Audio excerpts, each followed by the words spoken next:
আজকে আমরা শিখব হ্যাভ টু, হ্যাজ টু এবং হ্যাড টু এর ব্যবহার।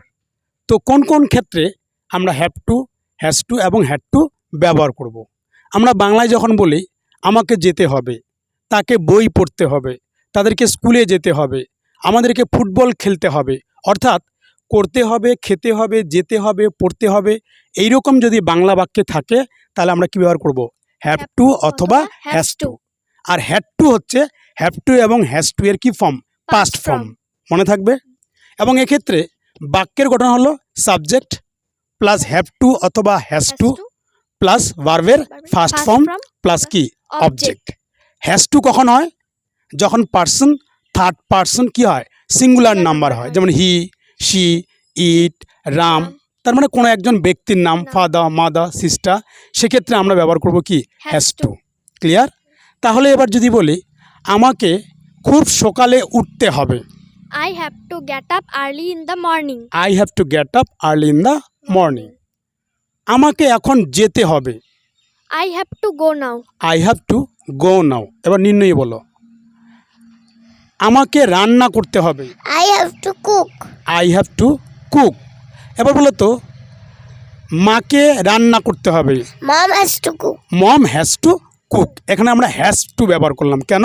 মম হচ্ছে third person singular number. Clear? এবার মোনালি বলো তাদেরকে ফুটবল খেলতে হবে, They have to play football. They have to play football. তুমি বলো তো আমাদেরকে বাজারে যেতে হবে, We have to go to market. We have to go to market. এবার তুমি বলো তাকে বই পড়তে হবে, He has to read book. He has to read books বলবে। তাকে বই পড়তে হবে কি হবে? He has to read books. He has to read books. তাহলে বোঝা গেল। এবার যদি আমরা এই বাক্যগুলোকে নেগেটিভ ফর্মে বলি, অর্থাৎ যদি বলি আমাকে যেতে হবে না, তাদেরকে ফুটবল খেলতে হবে না, মাকে রান্না করতে হবে না, আমাকে খুব সকালে উঠতে হবে না, সেক্ষেত্রে বাক্যের গঠন হবে প্রথমে সাবজেক্ট, তারপর ডোন্ট অথবা কি ডাজন্ট। মনে থাকবে। ডাজন্ট কখন হবে? যখন থার্ড পার্সন সিঙ্গুলার নাম্বার হবে। ক্লিয়ার? তারপরে হচ্ছে প্লাস হ্যাভ টু, কখনো হ্যাজ টু হবে না। ক্লিয়ার? নেগেটিভ ফর্মের ক্ষেত্রে কখনো হ্যাজ টু হবে না। তাহলে কি বললাম? সাবজেক্ট প্লাস ডোন্ট অথবা doesn't plus have to plus ভার্বের first form plus object. Clear? তাহলে এবার যদি বলো আমাকে খুব সকালে উঠতে হবে না, I don't have to get up early in the morning. I don't have to get up early in the morning. এবার নির্ণয় বলো তাদেরকে ফুটবল খেলতে হবে না, They don't have to play football. They don't have to play football. এবার নির্ণয় বলো তাকে বাজারে যেতে হবে না, He doesn't have to go to he doesn't have to go to market. কেন ডাজন হলো? He third person singular number. তাহলে he doesn't have to go to market, তাকে বাজারে যেতে হবে না।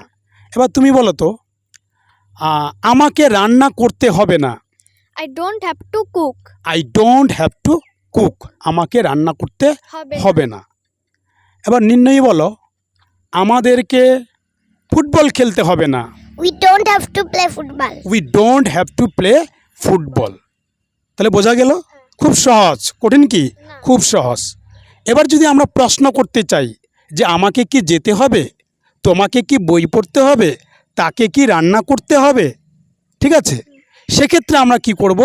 সেক্ষেত্রে বাক্যের যে গঠনটা হবে প্রথমেই আমরা ব্যবহার করব ডু অথবা ডাস।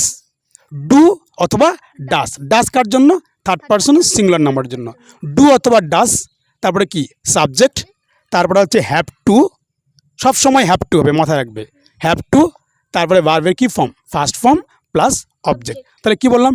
ডু অথবা ডাস plus subject plus have to plus ভার্বের first form plus object.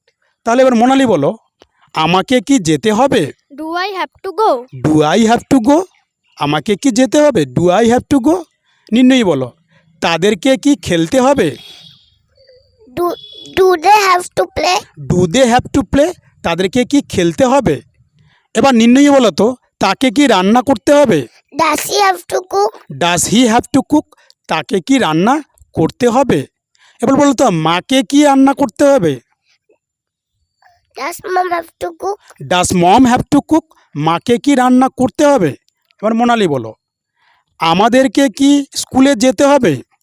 Do we have to go to school? Good, do we have to go to school? আমাদেরকে কি স্কুলে যেতে হবে? তাহলে বোঝা গেল। এবার যদি আমরা নেগেটিভ ইন্টারোগেটিভ ফর্মে বলি, অর্থাৎ যদি বলি আমাকে কি যেতে হবে না, তাকে কি রান্না করতে হবে না, তাদেরকে কি ফুটবল খেলতে হবে না, আমাদেরকে কি হসপিটালে যেতে হবে না, বোঝা গেল। সেক্ষেত্রে কি হবে, সেন্টেন্সের প্রথমে, বাক্যের প্রথমে কি আসবে? ডোন্ট অথবা ডাজেন। কি বললাম? ডোন্ট অথবা ডাজেন, মনে থাকবে। ডোন্ট কখন আসবে? থার্ড পার্সন বাদ দিয়ে বাকি পার্সনের ক্ষেত্রে আমরা কি বার করব? ডোন্ট। আর ডাজেন কখন? যখন থার্ড পার্সন কি হবে? Singular number. মনে থাকবে? মনে থাকবে তো। তারপরে সাবজেক্ট, তারপরে কি হ্যাভ টু, তারপরে ভার্বের ফার্স্ট ফর্ম প্লাস কি অবজেক্ট। তাহলে এবার বলো তো, আমাদেরকে কি যেতে হবে না? ডোন্ট দিয়ে স্টার্ট হবে, ডোন্ট। হ্যাঁ, আমাদেরকে কি যেতে হবে না? Don't we have to go? Yes, don't we have to গো? আমাদেরকে কি যেতে হবে না? নিনি বলো তো, আমাদেরকে কি খেতে হবে না? Don't we have to eat? Don't we have to eat? আমাদেরকে কি খেতে হবে না? মোনালি বলো, তাকে কি বই পড়তে হবে না? তাকে থার্ড পার্সন, তাহলে কি হবে? ডাজন্ট দিয়ে স্টার্ট হবে। তাকে কি বই পড়তে হবে না? তাকে কি বই পড়তে হবে না? He doesn't have to read book. হি হবে আগে না আগে ডাজন্ট বলতে হবে? কোনটা? Doesn't. হ্যাঁ বলো। Doesn't he have to read book? Yes, doesn't he have to read বুক? তাকে কি বই পড়তে হবে না? এবার বলো তো, মাকে কি রান্না করতে হবে না? Doesn't mother have to cook? Doesn't mother have to cook? তাকে কি মাকে কি রান্না করতে হবে না? এবার নিয়ে বলো তো, বোনকে কি স্কুলে যেতে হবে না? Doesn't sister have to go to school? Good, doesn't sister have to go to school? বোনকে কি স্কুলে যেতে হবে না? মনে থাকবে, doesn't sister have to go to school. এবার বলো তো, আমাকে কি খেতে হবে না? Don't I have to eat? Good, don't I have to eat? আমাকে কি খেতে হবে না? Don't I have to eat?